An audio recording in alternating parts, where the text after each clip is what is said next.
Hello, Paul. Hello, John Michael. This is my friend Paul Kervick from Vermont. I'm John Michael Dumais from New Hampshire, and we are joining in another one of our great conversations, great invitations, however you want to call it. They're great all around, and we often don't know what we're going to talk about. Sometimes we talk about it ahead of time. So, Paul, kind of like, catch us up a little bit about what's going on for you over there in the great state.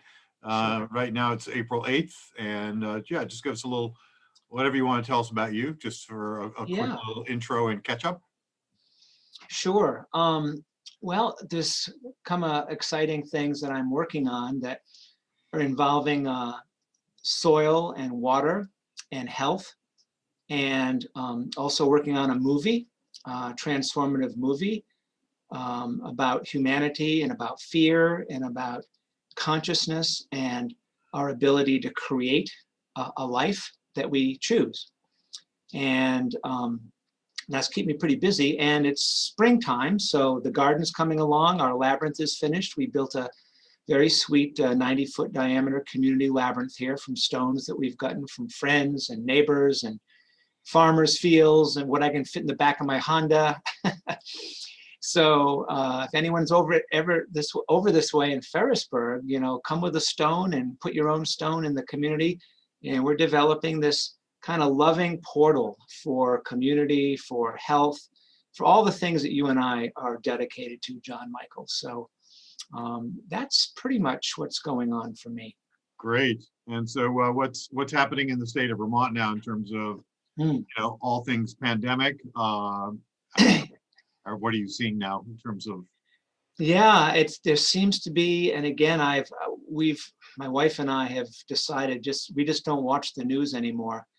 I think I sat down, and I used to love the local news because it'd be a study about your neighbor or about something creative, or literally 90% of every minute of airtime, I think I clocked it one night, is pictures of people getting shot with vaccines. And I just think that people are getting beaten down, those who are maybe questioning it. So, I mean, it's been tough. I've got a couple family members that have requested I not send them any information, which is fine. I mean, I do respect and honor the truth that each of us is a free soul and is choosing a life. But certainly you want to see people make an informed choice. And I really invite and ask people to consider researching before you're doing something that nobody knows what the long-term consequences or even the short-term consequences are. We've seen some really dramatic, not good results. So again, I'm not telling people what to do, but I think here in Vermont, there seems to be a preponderance of people, the first thing out of their mouth is, hey, did you get the shot? And so that's a little discouraging. However, it's not getting me down. We're still living our life and all of that. We are working on ways that we can, I think, have a positive impact, which is helping people support their immune systems being strong, being in nature, all the things that you can do. Because if you do get the COVID, you want your system as strong as possible. And the latest information, even from our government, is that this supposed shot, this vaccine they're calling it, won't stop you from getting COVID, and it's not going to stop you from spreading it. So for the potential of maybe milder symptoms if you do get it, and then the risks and unknowns about this, I mean, just as a practical decision making, Right. I'm just kind of amazed. And they still have masks required. They're now talking, well, maybe by July here in Vermont, they might start opening up some things. I mean, we hear talk about the vaccine passport and what's happening. Some countries now have banned that, and that's going too far. I'm really hopeful that we're going to go through a period these next few months where there's going to be enough good information still able to get out, and maybe some significant things happening, because we'll have been 2 or 3 months into this vaccine, that it may start to wake people up and things may start to change for the better. But right now, I think we're still in that, here in Vermont, that's kind of the focus. Wear your masks, get your shots, and yeah. How about New Hampshire? Tell me. Well, I just wanted to share just one little thing here that I came across a couple days ago, that in Michigan, it was reported that 246 vaccinated residents between January 1 and March 31 came Yeah. down with COVID, Right. and 3 died. Now that's according to the vaccine adverse events reporting system. The deaths are now tallied at around 2,249, I believe was the last count. Yeah. That was through the 26th of March, excuse me. March, And yeah. A couple of months. over 50,000 injuries, some close to 100 miscarriages. So, people aren't really being told, and this is the problem, and it's being pushed. It's not an approved vaccine by the FDA. It's only authorized under emergency use, which I know I've probably said this every time we've talked, but it certainly bears repeating for anyone still questioning that has a low bar Yeah. for efficacy and safety. So people really just need to know that. I'm not into scaring anyone. I had a family member, feel like she was being pressured and she didn't want to fight the fight, and she works with older people. So she's getting it. I'm just, I'm hoping that she gets one of the Pfizer ones that has passed quality control when it shouldn't have, and has inactive RNA. Right. So it gets, flushed out. But I was listening to Dr. Reed Shefdahl not too long ago, who's done some excellent videos on YouTube. And he, goes through the science, and he basically says they don't really know, where this, this pegylated lipid, this is where they're encapsulating the mRNA in a polyethylene glycol nanolipid. Yeah. And so that it goes in, and because mRNA, as people may know, can break down very easily, and so they need to make sure it makes it to the cell, but they can't tell you whether this is going just to a muscle cell in your in your arm, or whether it's might travel around. That PEG molecules can pass through the blood-brain barrier. Yeah. We know that they can go into other organs. So if they go into the heart, the lungs, kidneys, placenta, the sex organs, they could, and we already have seen, as I mentioned, the miscarriages, and it's also recommended now that if you're going to conceive, wait a couple of months, and they're also, I think there was a clinic in Florida or maybe it was the state of Florida, I can't recall, that said, if you're a guy, maybe you want to put some of your sperm away, aside for a later day. And, and you and I've talked about this before, and we already know that sperm counts have gone way down. Yeah. And that, this is something Dr. Zach Bush talks a lot about, down, 50% or lower. A lot of people are simply not able, they're not fertile. Men can't conceive, or women can't conceive. And this is probably due to a variety of factors, but this is the poisoning of the air, the water, the food, the bodies. Yeah, we've all done it to ourselves in a way. And again, the question for me comes back to, okay, in the present moment here, given what we see happening, how can we be helpful? How can we encourage people to take a look? Because a lot of what I hear is people are getting beaten down or worn down with, now I can't go to my son's lacrosse game unless I'm vaccinated. Now, I can't go visit my grandkids because, I haven't been vaccinated. So people are kind of just giving in, where if that wasn't the case, they might be making different choices or doing more investigation. Yeah. And so that's very sad to me that our society has so overreacted. And everything I've seen is these lockdowns don't work, the masks don't work. But this is what, it's people's beliefs. And they're constantly getting this on the news, driving in the car. Yeah. So it's almost like massive mind control. I think of the MK Ultra, and we've never seen anything like it fall. Exactly. And people ought to know that, the WHO, Gates Foundation, others have been engaged directly in studies and efforts to manipulate people. I mean, they're not hiding it. You can find the information. Like, how do we, make people believe that this is the right thing to do? And I have to ask, if it was the right thing to do, why would you need to why would you need to do that? If people are skeptical, maybe there's a reason, but we have this now mass censorship campaign where, it seems just fine to provide, this kind of coercion and, abjectly false information like this is safe and effective. It's safe and effective, really.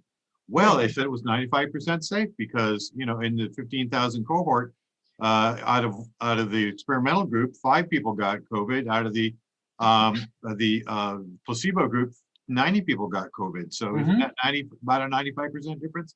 No, actually, that's not. You have to look at the entire 15,000. That's called relative versus absolute effectiveness. So when you actually take into account the entire 15,000, you're only getting about 0.5% improvement by taking the vaccine. And by the way, the improvement is generally it's looked at as a reduction of symptoms, but they were testing for COVID, so that's fine. And so in order to prevent, what the vaccine does, as you said earlier, doesn't prevent spreading, doesn't prevent infectivity. You're getting it. So if you're only getting 5%, that means, and it's only reducing symptoms, that's really only what's designed to do. Then you're only, 200 people have to be vaccinated in order for a reduction for one person by that 0.5% improvement in the absolute. So they're lying on so many levels, and people buy it. They simply buy it. And the CDC study, they said, well, masking, we looked at all these counties that opened up their restaurants versus ones that didn't. And we found that, there is a growth rate, a higher growth rate in counties that opened up and let people into restaurants, by 1 or 2%, not huge, but if you're looking at rates that could, increase geometrically over time. But if you actually look at the study, well, most of the 100 days that they were looking at blocks of 20 days, before the lifting and then after the lifting, and they were using a bit in the 20 days in the middle as a reference. And those 100 days would have been between May and early August, probably, because most of the restaurants that reopened they really opened up in May, most of them around the country. So if you look at the restaurants that didn't, the states where restaurants were still limited or didn't open, they're all northern states, almost all except one southern state, I think. So what we know is that the latitude effect of the viral progression is that the states, that the virus goes from northern to southern latitudes. This is called the Hope-Simpson latitude effect. Well, no, now there are some other strange anomalies with COVID, and we can talk about those maybe at some other point, but generally speaking, you see that progression. It was the northern states that had it first, and by really May, they pretty much that curve had gone down, and then the southern states started to get it, so you had it coming down, then you had it going up a little bit and plateauing in July, and then you had things coming in later. So just looking at the CDC, just that bit of it, well, if they were looking at restaurants that stayed closed versus restaurants that opened, unless they were looking only in the northern latitudes, what they would be getting is they would be getting the effect of the virus going into the southern latitudes. Well, they can cherry pick their information. They're not telling us which ones. Right. So really, the north, since it already went down, the virus had already progressed at that point. And in July, August, you weren't getting anything in northern states, pretty much. All they're telling you, they're not really telling you anything. They're just saying, hey, we cherry pick data and it looks like it's great. Unless they're accounting for and controlling for those factors, then the data is meaningless. It doesn't tell you anything. They're not controlling for population density and comorbidities and vitamin D deficiency, all the things we know. So people are blinded by the data. They're blinded. Oh, it's great. Oh, look, it's scientific, right? Yeah, good science and bad science. And so and those who know, and I found it interesting that the editors of the New England Journal of Medicine and the Lancet, the two major medical journals, both have come out and said on more than one occasion that a lot of science is just bought and paid for, and they shouldn't be. It's not good, and so people need to be a lot more critical, and everyone needs to take their own counsel. It's not that you should believe me or Paul, but you should be doing your research, looking at all the data, and anything that's censored or disinformed on, you should be looking at that. So if you don't go to Google and think you're going to find the information, you're not. You're going to find the disinformation, sadly, and I suspect there will be trials in the future where people are held to account for what they've done, because people Right. are dying. We know that amount that's being shown there in the VAERS system is probably, I'm guessing, between 1% and 10% of the actual deaths. I mean, here in Keene, we had, and in the whole Cheshire County, we had only 4 or 5 deaths in the entire 2020 that were attributed to COVID. And on December 30th, they started a vaccination program in the nursing homes, and then in the 3 weeks that followed, a rash of deaths. Yeah.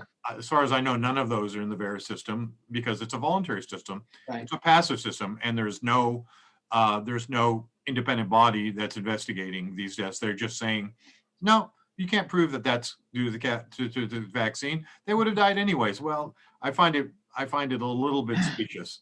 Well, it wasn't. What was the nursing home? Was it Florida or Georgia, someplace down south, I believe, that they had a nursing home, say 80, 100 residents, and they had no deaths during COVID.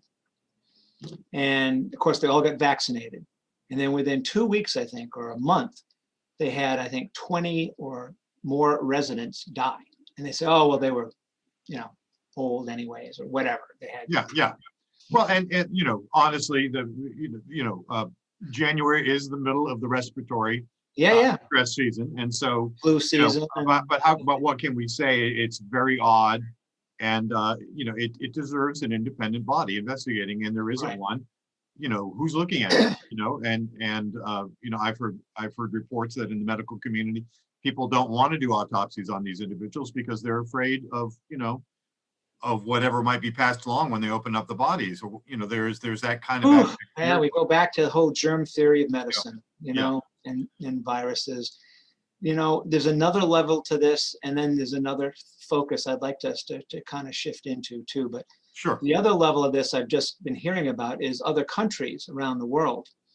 And I didn't realize this, but apparently Pfizer and other companies, there's a really wonderful article we should post in a link when you post the podcast from a fitness or health wellness guy that I thought did a very, very good job at going through a lot of the issues of why he's chosen not to take the vaccine. And he's done it, he's not trying to convince anyone. He's just saying, here's my reason, here's my research, here's the links, do your own.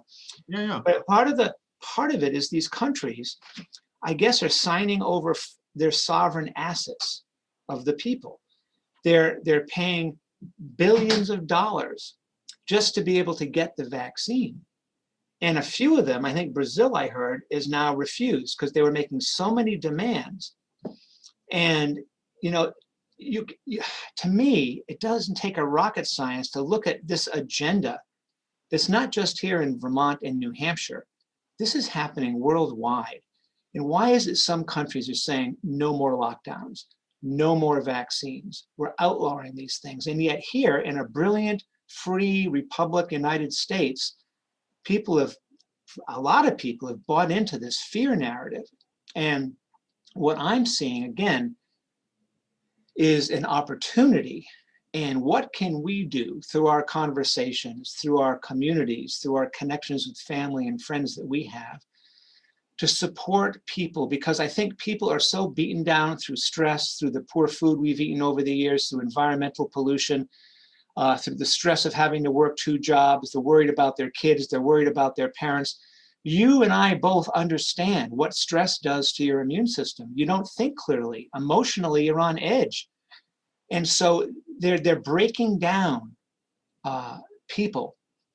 And to me, this is the time where we have to come together as a community to support each other in being well, being happy, being healthy, doing what we can to find quality food, remind people to get out in nature. If you're all stressed out, the best thing you can do is go hug a tree. I'm sorry. But energetically, you are that earth. You are that light. That's who we are on a physical level.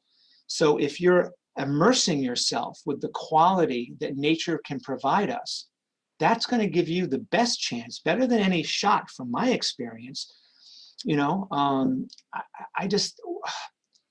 It's like, how do we shift the focus? Because here we are, our first, part of this is we're into it because it's so around us constantly. Yeah. How can we kind of shift, the the conversation to into something that's more beneficial, that can actually be part of a cure, if you will. Yes, yes. Yeah. Well, we started having some conversations about free will and Mhm. voluntarism, which is this notion that I think I have tended in some ways to associate with libertarians. Yeah. But it bears saying, and I came across this earlier today, and I'm going to see if I can find it here and perhaps show it. But it's the idea that nobody really has the right to tell anybody else what to do, and I think when I've heard it in libertarian circles, it seems to have been mostly about the monetary system. You Yep. don't have a right to a portion of my labor, that's that sort of thing. And I guess I'd like to talk more about that, because on the one hand, I think there's a place for this, and Mhm. you Mhm. mentioned it earlier, really, when you were saying you respect people's free will. It's like Yeah. you'll tell them what you think, but if they don't want to hear anymore, you'll respect that. And you certainly, Right. I mean, no one's going to be walking into a family member's house or into the hospital when they're there and holding back the nurses or the doctor's arm from giving them a vaccine if that's what they want. Right. Yet at the same time, we have a responsibility to each other and to the whole. There's a number of us, for example, in Keene, who just wrote to the Keene Colonial Theater because on their marquee they had encouraging people to go get the jab. And it's like, they're not doctors, and we're not doctors, quite honestly, although some of us are, actually, some of us in my group, not myself. Yeah. But like, we think it's irresponsible for people to be pushing this without informed consent. Right. And so that's part of it. But this idea of, if we could really respect each other's free will, I think maybe we would be living in a different reality, respecting each other's sovereignty. Mhm. And even vaccine registries, that people start vaccine passports, whatever. This would be creating a two-tier society where people's sovereignty wouldn't be respected, where there's this incredible pressure to conform. So Yeah. And where do we take this conversation in yeah. terms of evolving our consciousness and our society in the direction of respecting? Because we get the pressure from the other side. Well, if you do what you want, you could kill me. And so here's obviously we've talked about this as the false dilemma or false binary. Yeah. But what do you think might be some next steps for us in encouraging that conversation and taking it beyond just, sort of the money and property conversation that we often hear associated with it, and taking it into a different level? Yeah, I think that's a really important focus for us and for everybody right now. And certainly I've been spending a lot of time just being present to, okay, what is it, the energy I have in my life, where do I best focus that energy in a way that's balanced and authentic and truthful, and putting out good energy, into my community, into the world. And I kind of come back, starting with the bigger picture of, we talked about this a number of episodes ago, about the whole birth process. Who are we truly when we come into this life? We are sovereign beings. We are of source. We don't have a personality. We don't have schooling. We don't have belief systems. We are absolutely in this pure state of wonder, of soul, of infinite love and support. And that's the place that I'm wanting to encourage and invite people to see.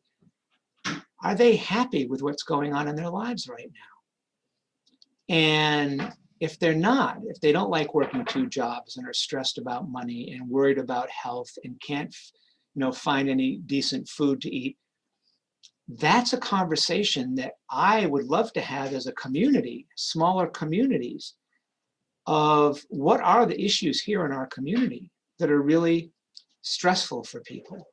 And as a community, what could each of us contribute to creating something different? Because I do feel that the systems we have in place, they're going to collapse. They're not sustainable. And you look at history, the governance system in this country, as good as it was with democracy, is still based on separation and control. If your Yeah. group has one more vote than I do, you win, I lose. And I'm Right. talking about entering a different level of reality, if you will. This is a little weird, but it's like I think of it as my higher self, my eternal self. It's here once I do leave my physical body, however that happens. We can actually live and create that while we're still here. And it has to do with the frequency, it has to do with body, mind, emotion, and spirit. And so starting with small groups where we can have an impact, we've already got a connection of people that we may disagree, but we care, we're friends, we're in a community. If we could start focusing on the positive things that each of us could bring to these, whatever the issues are, let's see what may come out of that, because we don't need a government or a grant or the federal government to give us another stimulus check. I really think that that's almost candy that keeps you looped in the separation control matrix. It's just another version. We'll come up with another, the Democrats are going to win this year. Now we're all set. The Republicans are going to win this year. Now everything will change. Right. It's never changed. No, it's pretty much the same system. And Yeah. going back to the money, I mean, we can recognize that money is being printed out of nothing. It's kind of similar to how banks make money, but it's even worse because there's no assets backing it. So there's a great I think most people understand that it's a debasement of currency, but that's what federal banks have done. And certainly since 1913, we've seen the value of a dollar, which we take for granted, always goes down, but it shouldn't really. Why should it? Right. Which is why the value of gold keeps going up relative to the dollar and silver and that sort of thing, is because those are designed as or seen as hedges. I'm not coming out and saying people should buy them, but yeah, it is being part of the same system. And I like what you said about this needing to come back to the community level, and we've also had previous discussions about consensus and consent, which I think I would like to ask you, a little bit more about, because it does relate to this free will, freedom, sovereignty conversation. What is your vision for, when groups of people come together in community, and I say in community consciously because I want to underscore this idea that the people who are coming together have common cause. Yes. On the ground. It's not like somebody in Washington or at the State House deciding what's good for you or thinking what they know what's good for you. Nobody really can tell you what's good for you. Right. And you really even can't tell your neighbor what's good for your neighbor ultimately. And so can you say something about how, consent / consensus what the difference maybe between consensus and consent is, and how that plays into this conversation of sovereignty? Absolutely. And that's an excellent question. And I'm glad we're kind of moving in this direction, because it's key to any kind of organization, whether it's yourself, riding a bike, you have to be in consent with all your body parts. If all of a sudden your leg says, oh, I'm not going to pedal, then you're not going to go. Right. So we're used to consent. Damn you legs. I said pedal. I went to a Quaker high school, and it was consensus. And, it was really funny because, one person can just stop everything. By saying, I don't agree with that, right? Right. Yeah. Or you dated my girlfriend, so screw you. I'll never say yes to you. So, things, it can work, but it's not very efficient. I've been in co-ops and other things. And this is kind of a fun story because I go back about 20 years ago, and had started our nonprofit, Awakening Sanctuary. And we were envisioning being able to purchase a college that was being sold, the Sisters of Mercy's Trinity College in Burlington. And we spent about 4 years, and we've got 13 different organizations, the Flynn Theater Group, the Rita Markley from the homeless people. We got the city of Burlington. We're going to set up a holistic health center across the street from the hospital, of course. A school.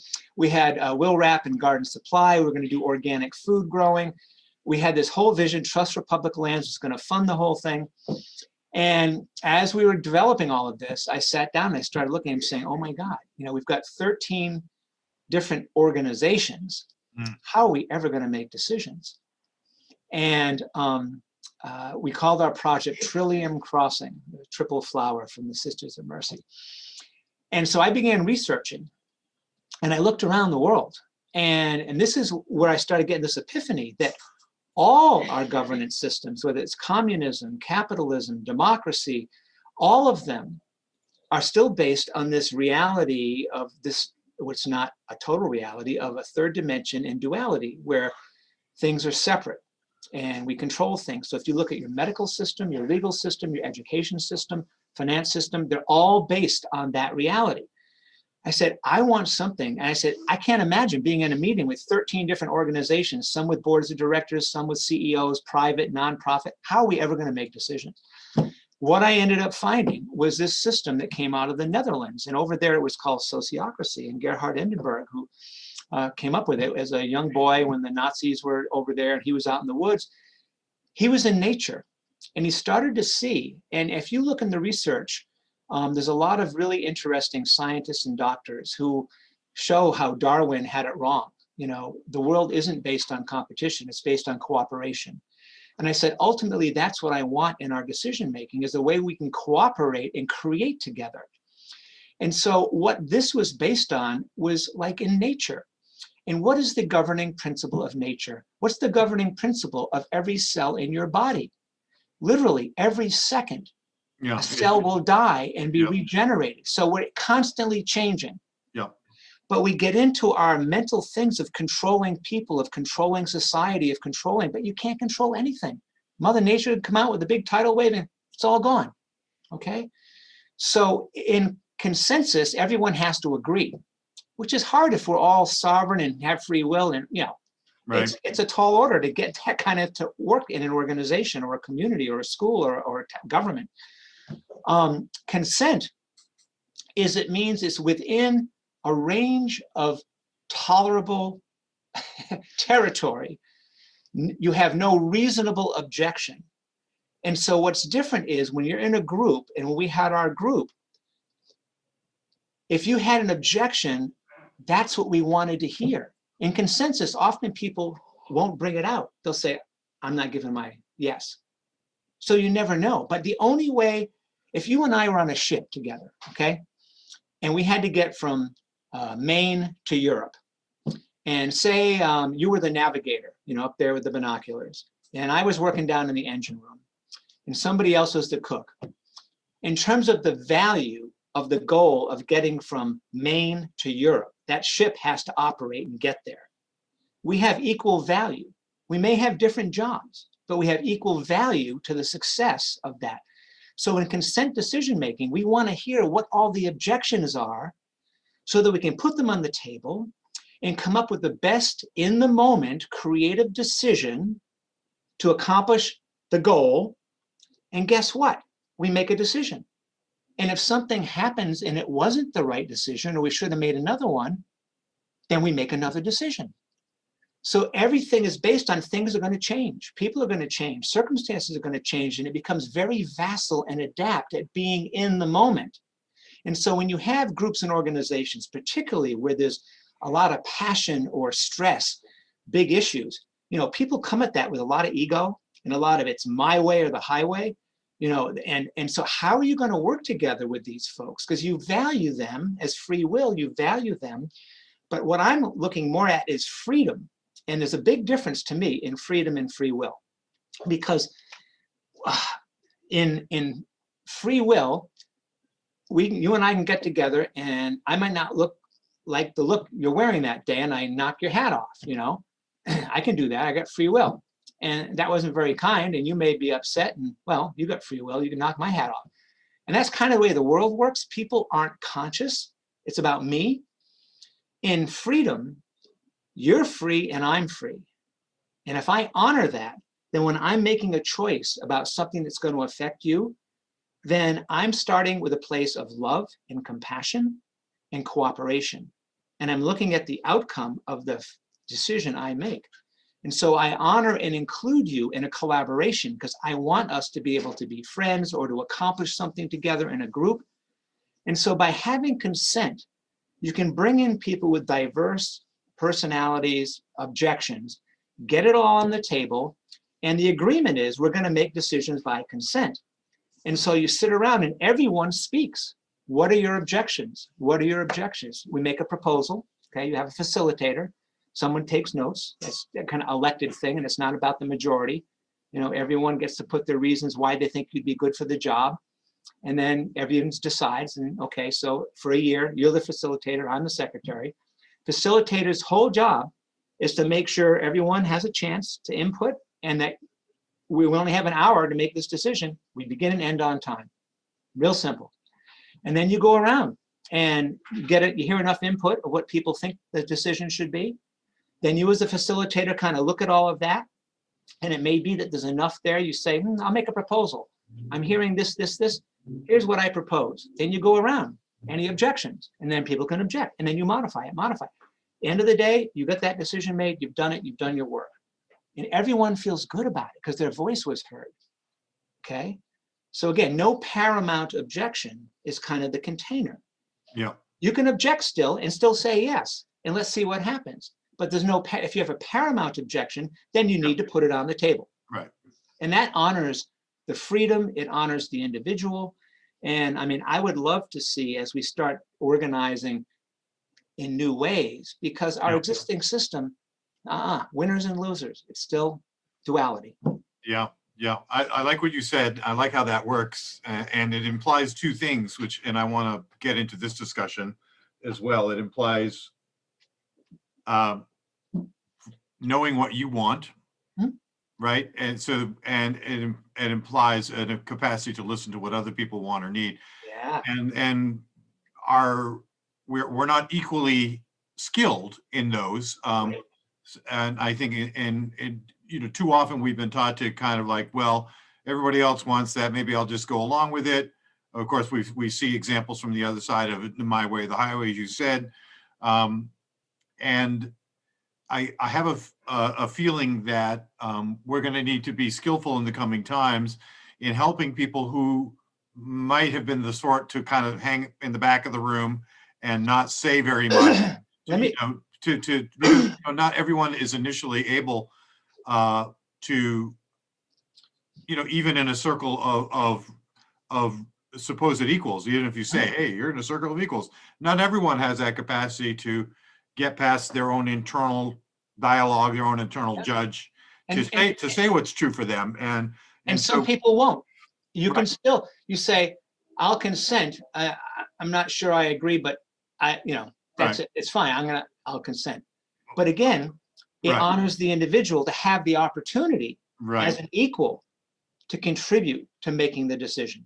Exactly. And I think also part of the facilitator's role is to make sure that you're tracking everybody, that you're really looking at the nonverbal body language. You do. You check in. Yeah. John Michael, do you have anything? You seem to be, you seem to be maybe disengaged, or you seem to, I've noticed you fidgeting or whatever. That would be a great opportunity. And also to recognize that some people, may need to be brought aside. I'm thinking in terms of a series of meetings. Some people may need additional encouragement because not everyone is verbal. Not everyone has the same kind of capacity in that regard. And some people feel things strongly, but they can't put them into words like, and so it may require more, from those, may require a different kind of activity. And so we tend to put so much emphasis on the verbal in our culture. Right. And, others may be more doers. They may be more artistic. If you do a team building project, and we used to do things where we'd have a big piece of paper and we'd have, a theme, what is nature, whatever. And then everyone would draw something. Right. And then you have this thing we all created together. And then there might be a dialogue about that and what triggered this. And it builds an energetic connection between people. And I'll tell you another example of how this is amazing. In our elder care business that I had, the nonprofit Living Well group here in Vermont, we had 3 facilities. And we started out with a small 15-bed residential care home in Bristol, Vermont, called Living Well. And most of the people working in these facilities, or many of them, are single women typically. And, it's not a lot of pay. They're cleaning floors and changing diapers and, just doing really tough work and spending time with elders. And it's important work. And we started having our Sociocracy, our dynamic governance meetings, and all the staff were included. We had a staff meeting. And the first few meetings, I would notice, some of the young women, I don't have anything to say, or, like you're saying, they just shy, or never been asked their opinion. Okay. And after a few meetings of encouragement, and, we really need to hear, what do you think? And sometimes it's the people doing the work that have the best answers, not a board of directors, or not some guy that's the genius attorney in the group. Sometimes the best result is someone who is down on the ground, working with issues. And this woman, I always remember, she came out and she was in tears. She said, "I just want to thank you all in this group."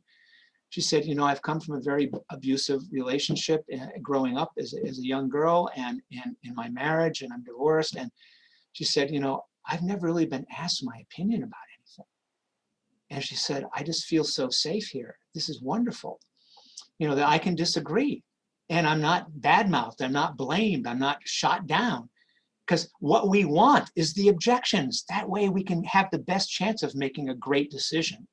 Right. And so you'll find in time, as you work with this, it'll bring out the best in people.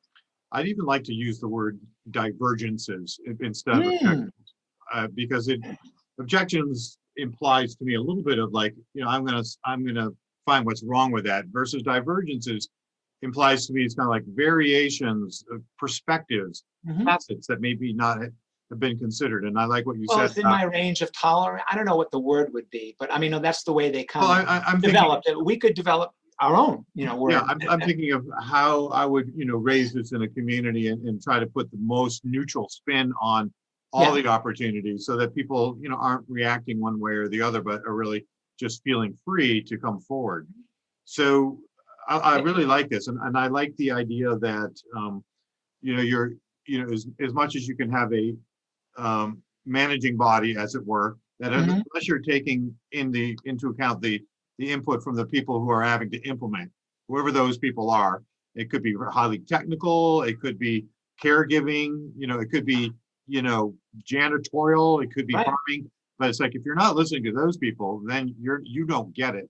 And this is the breakdown from government. And ultimately, what we had was circles of function. So like within our elder care business, we do have, maintenance, it's a lot of it. Yeah. We had our food service, okay. Yeah. We had activities. We have the nursing and care folks. Yeah. And so they would have their own circles, so they could most effectively make decisions in what their jobs were. But again, in terms of decision making and the governance of the organization, everyone has an equal voice that cannot be ignored. Yeah. Everyone has to give their consent for any policy, and we would have members from those circles who get elected. And you'd love this. The elections are fantastic. Basically, you sit down and say, "Here's the job."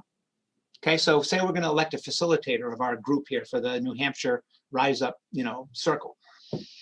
And everyone goes around and you say, "I nominate John Michael." Thank you. And so everyone puts a nomination in, okay? Yeah. And then the facilitator collects all the ballots.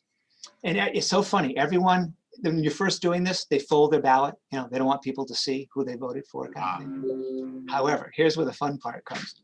Facilitator opens the ballots and says, "Oh, okay. So it looks like we've got 7 votes here for John Michael. We have 3 for Paul. We have 2 for Candy," and whatever. And then you go around to each person and you say, "Oh, Pam, you voted for John Michael. Tell us why." So she gives her reasons why she thinks you'd be a great facilitator. And every person in the group has to give the reasons why. Imagine that. Okay, on the table. All right. You mean it wasn't because I baked good brownies? It could have been. That might have been the reason. Well, we've had some fun reasons why people wanted, to be facilitator. Sure. So you go through that, and everyone, has their voice and the reasons why. Then you go around the circle again. Would anyone like to change their ballot? And so, you know what? I like what they said about Pam. I'd like to change my vote to Pam. And do that. And then eventually the facilitator will say, "Okay, we've heard all of this. I'll propose that John Michael, he's still, got a lot, and the reason, and give my reasons why. Any objections?" And you go through that. And if there are no objections, you're the facilitator. If there are, you can change. And I've seen it change dramatically from someone who got one vote, ended up getting, once people heard what people's reasons were. And, oh, the key, the last one is, say it all came down that we were going to elect you to be facilitator. So then we talked to everyone, no objection, no objection, no objection, or no, whatever the word we choose. Then we go to John Michael. John Michael, any objections? Well, you know, my wife just left. I got 3 kids at home. You know, I really don't think I can do this job. You know, I appreciate everyone doing it. So then, okay, is there anything we could do? Oh, Pam here, she needs some work in the evening. If she came over and cooked dinner, you know, and sat the kids while you were still working, you know, would that work? So we then use the same dynamic to create a situation so you're then comfortable for really doing the job. Or we find somebody else. But it's dynamic, it's inclusive, and at the end of the meetings, you know how a lot of meetings you come out just feeling worn out? Yeah. People get energized. Yeah. Yeah, but it does take some time. How could they not if they're really being respected? And this is what it comes down and to. Heard and listened to and valued. Yeah, exactly. Well, I'd like to kind of take what we're talking about here and kind of bring it back into the context of what's going on right now. And okay. So the question I'd like to put forward to you is, how would you imagine, not that there has to be one way, but you know, just kind of in the sense of brainstorming, engaging people in a conversation about, I guess you called it freedom versus free will. In this era when there seems to be so much pressure to conform. I saw this cute meme this morning. Somebody sent me, said it was a 2-parter. The first part said, used to be our parents got on our case for putting up with peer pressure and trying experimental drugs when we were kids. Now people are expecting us to conform to peer pressure and take experimental drugs.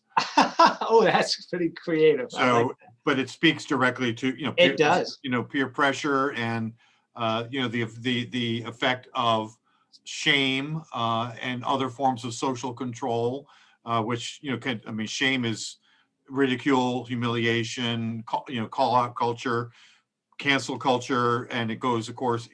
Well, World War II, the Nazis. Whole thing of like people being platformed, you know, from YouTube, people losing their jobs. We've heard history repeats, just people expressing their opinion about whatever. You know, somebody says, "Oh, that's wrong. You should get rid of them." So, how do you envision kind of beginning to re-stimulate this conversation from a point of view of, hey, we're all in this together. We all have a say, and I see how important what you're saying is, but it can't trump what I'm saying, and what I'm saying can't trump what you're saying. How do we start again in community? Because I think it has to be in community, and maybe even starts in families, but maybe community is a little easier because families, you know, little. Sometimes there's so much going on beneath the surface, a tug of wars from, you know, things that haven't been really addressed yet. Family, you know, family dynamics, right? But how do we go about having that conversation, Paul? Okay. How do we start? Yeah. And it was interesting because I'll go back to that example of the young woman who was a care worker at our elder care place. Right.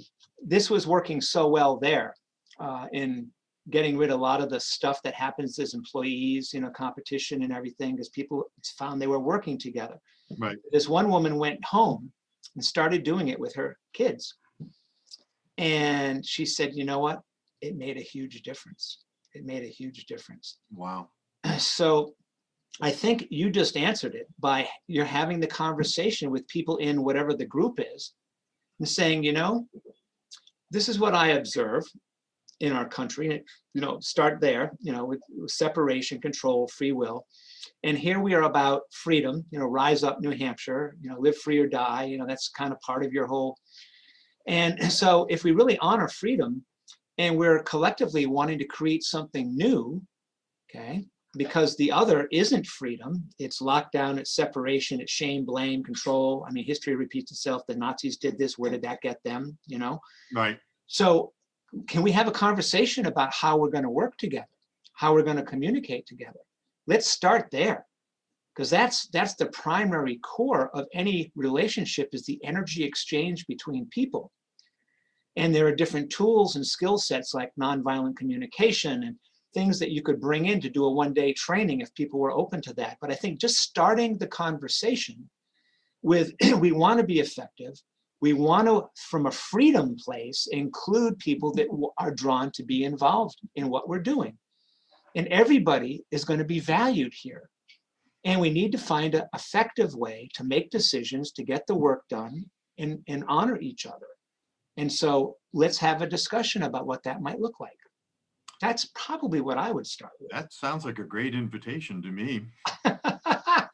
Seriously, I mean, really, and because it's not offering them my way or the highway Nope. versus your way or the highway, and I think a lot of our conversation, as well-intentioned as we may be, even if we see, you know, the harm is being done, for example, by some of the medical interventions, you know, it can get very, it's very convenient to kind of fall back into the tropes and into the habits of, well, you're trying to tell me what to do, and it's not what we should be doing, and therefore the thing I'm telling you is what you should be listening to. And I actually believe that. I mean, I think people should be listening, but it's not the way to make the invitation, is what we're saying. Not really the way to make the invitation. It's like inviting people to consider something versus, you know, throwing it out at them. You know, I invite you to consider. That gives freedom. Yeah. You know, and they choose not to. You know, they still have freedom to choose not to. But exactly. It's like, how do you build the energetic bridge where people aren't in reaction, but they're open enough to say, oh, an invitation feels good. You know, I like being invited. Yeah. And I'm being invited to have a discussion about our group that I care about because I'm here. Right.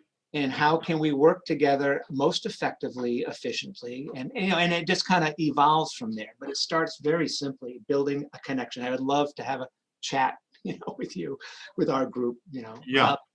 Well, and this is very relevant to what's going on here in our town.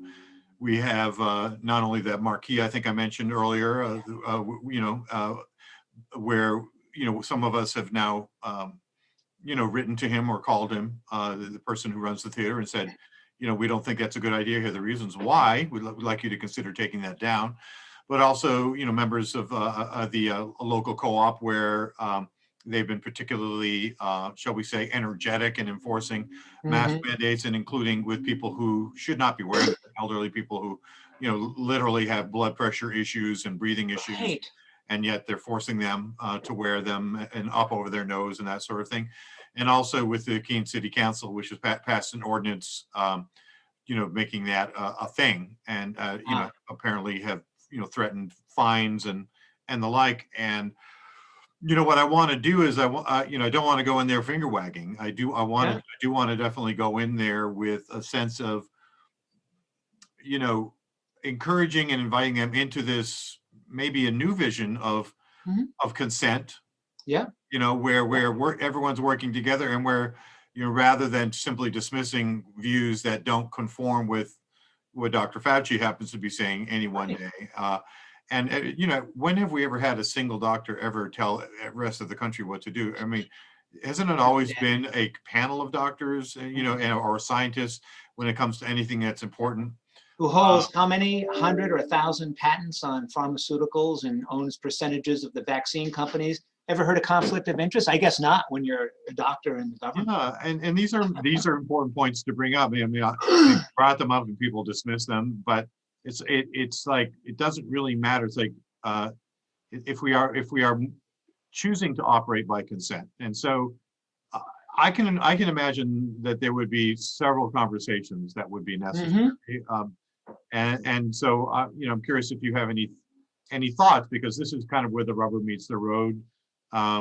We want to be able to work with people that may not be able to be worked with in some cases, but we are in community together, and it's not like, you know, people in, you know, at the State House or, you know, other you know, at the country level. So do you have any thoughts that you might offer in regards to, you know, approaching city councils and you know, boards of directors, you know, at the co-op or something like that?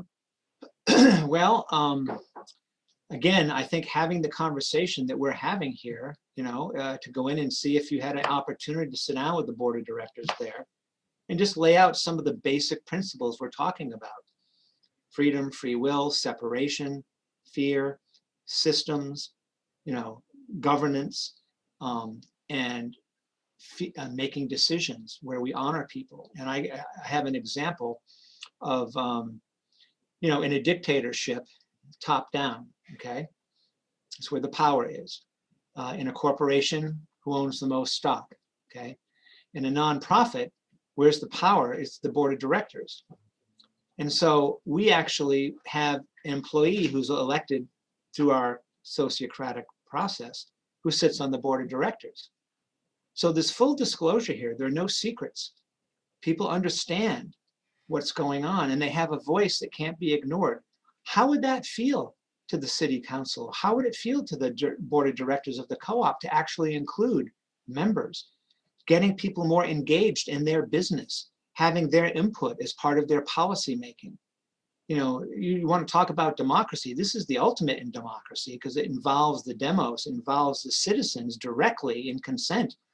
Now, it may not happen overnight, but if you had a subcommittee or something around these issues that would operate by consent, let them try it out. There are governments, there are cities around the world using this. In India, one of our directors, John Buck, who was the first certified consultant in this, who actually traveled to the Netherlands and learned Dutch so he could learn it directly from Erhard.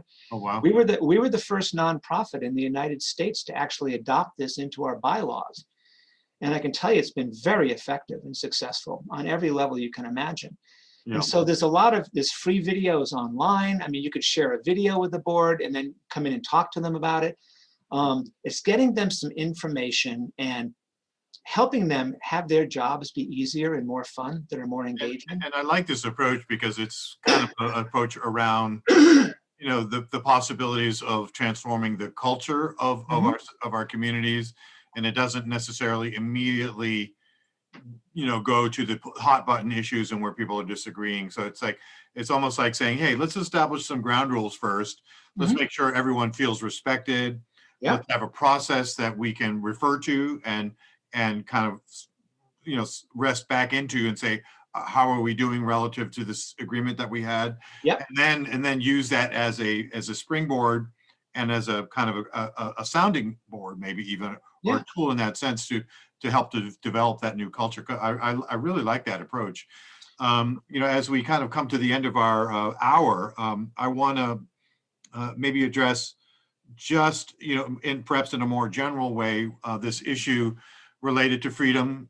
And again, it's kind of what I raised earlier in the sort of the libertarian mindset. And I'm not trying to characterize all libertarians this way or necessarily even say this is what the libertarian mindset is about, just what I've observed. So, please. Yeah, from your experience. But it does seem to be more about freedom with, property, money, guns, whatever. And I don't see a lot there. And I know there are conversations, but I don't often see a lot there about the commons and about what our responsibility is to the whole. And that, on the other hand, that we could call it communitarian or even collectivist sense is also being used as a cudgel now. Like, bang, you're hurting people. You must do it the way we say. Why aren't you being a good member of our community? Why are you being so individualistic? And people are seeing that as now they're seeing individualists as those radicals, those insurrectionists, even.